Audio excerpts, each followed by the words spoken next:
Marquez here has got right on the rear tyre of Jorge Martin.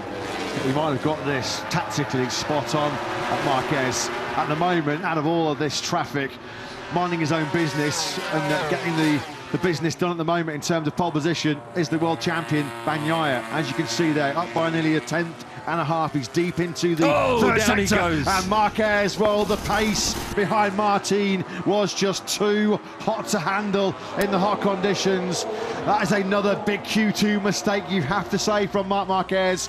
There's been a few of them so far in 2024. He loses the front then into turn 3, and that's session over. So how much damage will that do for Marc Marquez's grid position? He's in 4th spot at the moment. Is this a 128 though from Bagnaia? It is. It's a showstopper in Chang for Pecco Bagnaia, a 128.7. That's putting him over 4/10 clear of Jorge Martin, who's crashed. Martin has crashed. Jorge Martin then has gone down. So in quick succession, we have lost Marc Marquez and we've lost the World Championship leader. We promised you drama in this Q2 session here in Buriram. We have delivered you drama, as we always do in MotoGP. This is turn 5 for Martin. He is going to tuck the front.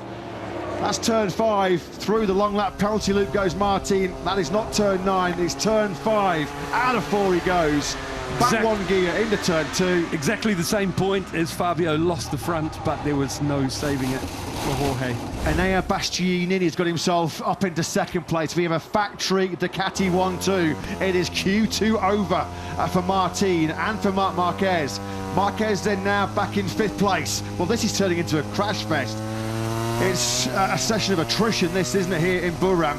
Frankie Morbidelli then, Prima Pramac Ducati, have both of their riders in the gravel trap here in Buriram. Morbidelli was down in 9th place. Let's hope that Frankie's okay. Jorge Martin, he was on an absolute flyer. He was up by over 1/4 of a second through the first 2 splits. That's why Marquez bailed out behind him, and that's why Jorge eventually bailed out himself. Yeah, he was going so fast, a little bit over the limit, and yeah, impossible to... Look, Marc was gaining on Jorge on the brakes. I realised there was a speed difference dropping and you always get closer, but he was making ground on him on the brakes. And, at the moment, Martin's dodging a bit of a bullet here because he has not been pushed off the front row.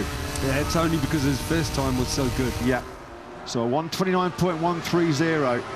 Fair play to Enea Bastianini as well. He's in the 28s himself. I can picture the grin on Davide Tardozzi's face right now, knowing those two aren't going to push his factory riders off the front row. Well, there's been questions, aren't there? How can Bagnaia handle the pressure? Well, we've just found out. This is at turn 3. This is on the lap where Martin was, he was coming in hot. A little bit wide, like you could see the back off the ground there, snaking around.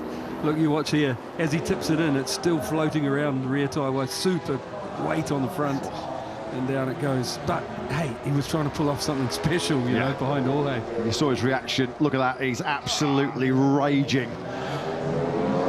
Not a bad right hook that from Marc Marquez if he ever fancies a boxing career in the future.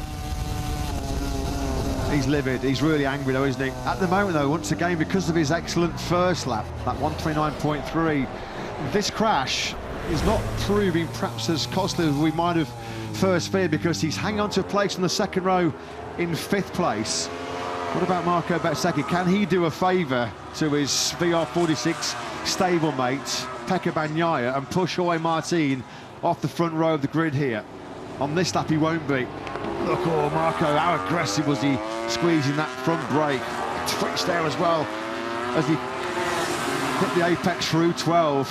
He was almost had that GP23 on its nose, didn't he? Going into that hard braking zone for the final corner. Last flying lap then for Bezzecchi. What about Acosta? At the moment in 7th place. This might be pushing Acosta onto 2nd. No, it does. Up into 6th. Quartararo on the factory Yamaha, just behind the rookie. 129.408. A 129.4 got Quartararo into this 2nd session. Now, what is going on here? Not happy here. Pecco Bagnaia not often that you see in public as Johan Zarco's gone down. So Zarco's the 4th rider. This just shows, Simon, the pressure to find a lap time in Q2. You're so on the edge.